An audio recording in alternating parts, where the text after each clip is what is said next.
Hi guys, my name is Kristen Dunsmore and I'm outside of Convoy Strength here in San Diego, and I'm going to answer a few of your questions.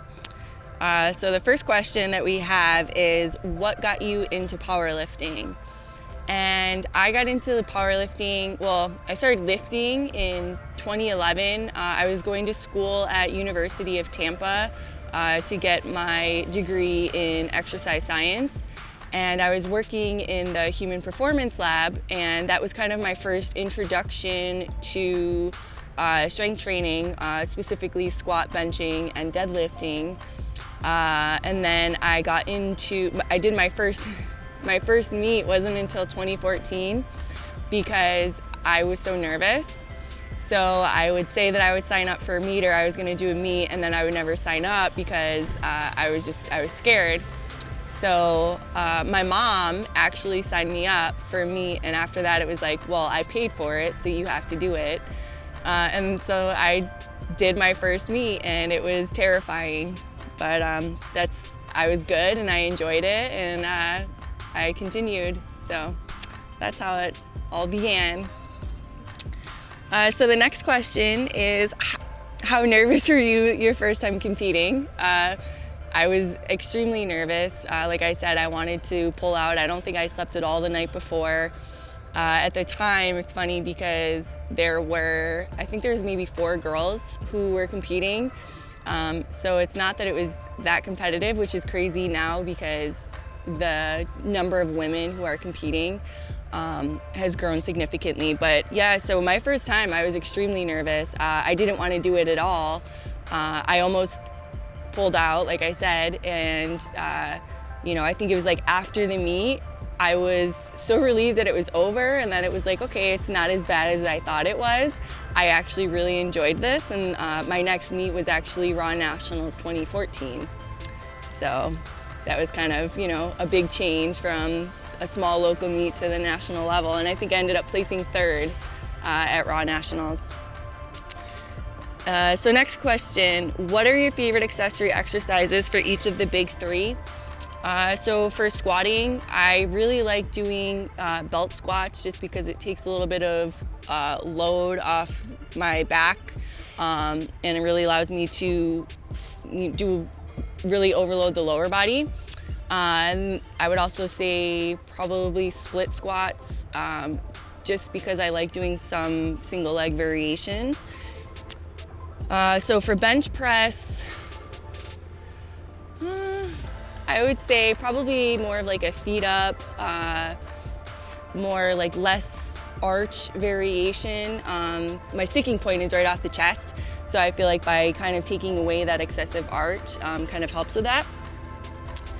And the last accessory, so for deadlifts, would probably be some sort of like a single leg RDL, or barbell or dumbbell RDL, but I really like RDLs. I'm competing in my first powerlifting meet, so any advice? So I would say a number of things. Number 1 is to have fun. Don't stress about it, don't cut weight, because I think cutting weight competing in a meet is stressful already. So you don't want to add to that, especially your first time. And to be honest, if you're not, gonna win your class, or if you're not trying to break any records, it's not even worth trying to cut weight. So don't cut weight.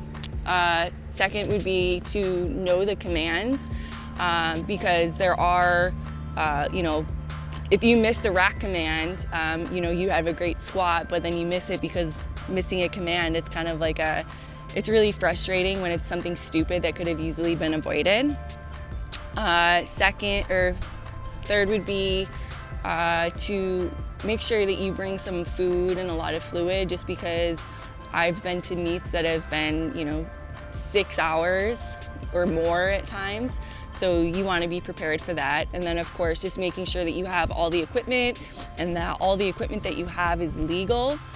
Because if you have a singlet that's not, approved, then you can't compete.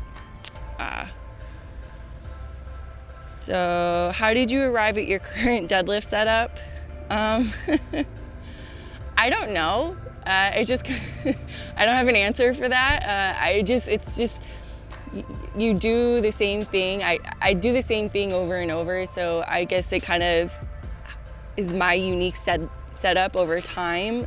Is there anything you try to take from other lifters? I always thought Jen Thompson had a really pretty deadlift, so when I was learning, I would just watch her and what she does, because she's also a sumo puller. But as far as like, I don't know, an extravagant setup, if I have one, that's just me. I didn't do that consciously. What tips would you have given yourself 5 years ago regarding training? So when I first started, there wasn't Instagram, there wasn't, or at least it wasn't what it is today. There wasn't social media. So I got into lifting and powerlifting more or less by word of mouth. And I didn't have a coach for my first meet. I just did my own thing. And then even when I went to nationals, 2014, I didn't have a handler. I didn't know what a handler was. There was actually one of the competitors of mine, her coach, ended up handling me, so he was handling both of us. So I would say like some tips would just have been like, I probably should have been on some sort of program, and there's a ton of free stuff online, as well as like if you want to get into one-on-one coaching, which I would recommend just because it's a little bit more personalized, but there's also a lot of free programs out there. So definitely, like have some sort of consistent program, probably not just wing it in the gym. And the last question is, what was different about the field of raw IPF Worlds as a meet versus Raw Nationals and even local meets? So IPF Worlds is actually, as far as the amount of people are there, it's actually a lot smaller as far as the audience goes. But it was definitely more nerve-wracking because it's like these are the best of the best in the world that I'm competing against. This was my first one, and obviously I don't know if everyone knows, but I've been hurt. So I didn't squat. I squatted 75 kilos. So at that point, the stress was kind of taken out of the meet because I knew that I wasn't going to win. So at that point, it was just like, I'm just going to do the meet and have fun and maybe try to hit some PRs. That probably isn't the case for, like Kimberly Wofford or something, like who won. She probably wasn't going into the meet like, let's just have fun. So I think that was unique to my situation. But yeah, so like Raw Nationals is huge. It's a big meet and it's exciting.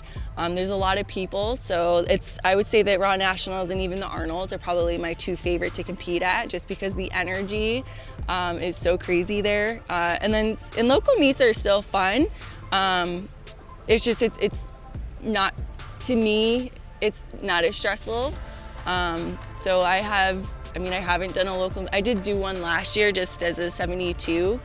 And it was just a fun meet just to kind of see where I was at without having to cut weight.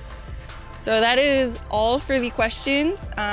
Thank you guys for reaching out and letting me answer them for you. And hopefully I will see you guys at Raw Nationals in October.